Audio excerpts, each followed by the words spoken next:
Dalam rangka memperingati Hari Lingkungan Hidup Sedunia 2026, Otorita Ibu Kota Nusantara atau OIKN melakukan penanaman kembali pada lahan bekas tambang ilegal di kawasan Tahura Bukit Soeharto, Samboja, Kabupaten Kutai Kartanegara.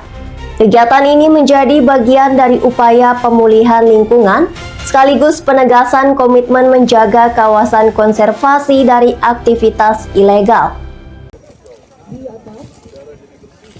Otorita Ibu Kota Nusantara melaksanakan kegiatan revegetasi pada lahan bekas tambang ilegal yang sebelumnya telah ditertibkan di kawasan Tahura Bukit Soeharto. Penanaman pohon dilakukan di atas lahan seluas 1,6 hektar dengan menggunakan beberapa jenis tanaman, diantaranya benang merah, drum besi, dan gandum. Tanaman tersebut dipilih karena memiliki daya tahan serta pertumbuhan yang cepat untuk mempercepat proses pemulihan lahan. Berlangsung Kamis pagi 18 Juni 2026 bersama sejumlah stakeholder. Kegiatan ini juga diharapkan menjadi model atau template pemulihan lahan bekas tambang yang dapat diterapkan di lokasi lain. Selain itu, OIKN menegaskan bahwa Tahura Bukit Soeharto merupakan kawasan konservasi yang harus dijaga bersama dan tidak dapat ditawar untuk kepentingan lain. Uji coba sendiri di lapangan ya. Seperti yang disampaikan oleh Bu Mirna tadi. Jadi kami melakukan penanamannya 1,6 hektar. Ada tanaman benang merah itu jenis kayu yang lebih tahan lah ya gitu ya. Kemudian tanaman besi itu tanaman yang cepat tumbuh atau fast growing species, dan ada tanaman gandum. Kita coba dulu dengan 3 jenis tanaman tersebut dengan media tanam yang berbahan dari biochar.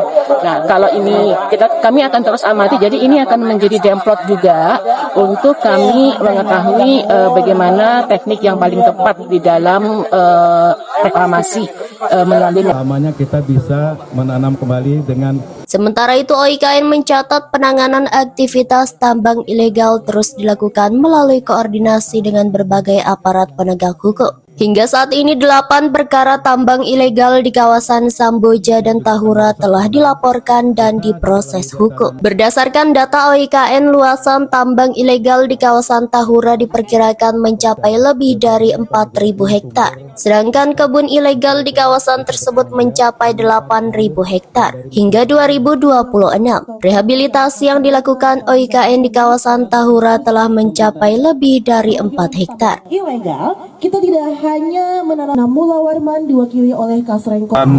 Tahura sendiri baru dilakukan di tahun 2025 dan 2026. Itu sudah lebih dari 4 hektaran ya Bu ya?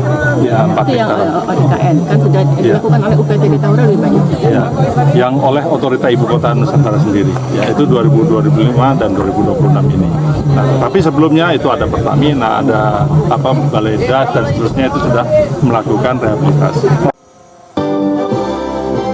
Tokoh masyarakat Rizal Effendi menilai revegetasi menjadi langkah penting untuk memulihkan kerusakan lingkungan akibat tambang ilegal. Namun menurutnya upaya tersebut harus dibarengi dengan edukasi berkelanjutan kepada masyarakat, terutama generasi muda.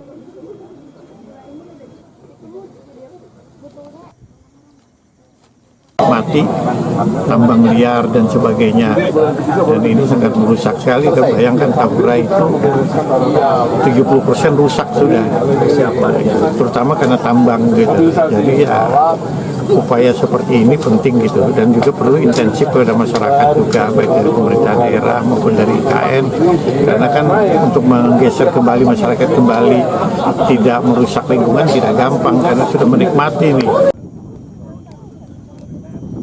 Melalui revegetasi dan penegakan hukum yang berjalan beriringan, OIKN berupaya memulihkan kawasan Tahura Bukit Soeharto, sekaligus membangun kesadaran masyarakat untuk menjaga kelangsungan lingkungan di kawasan penyangga Ibu Kota Nusantara. Delita Balikpapan TV melaporkan.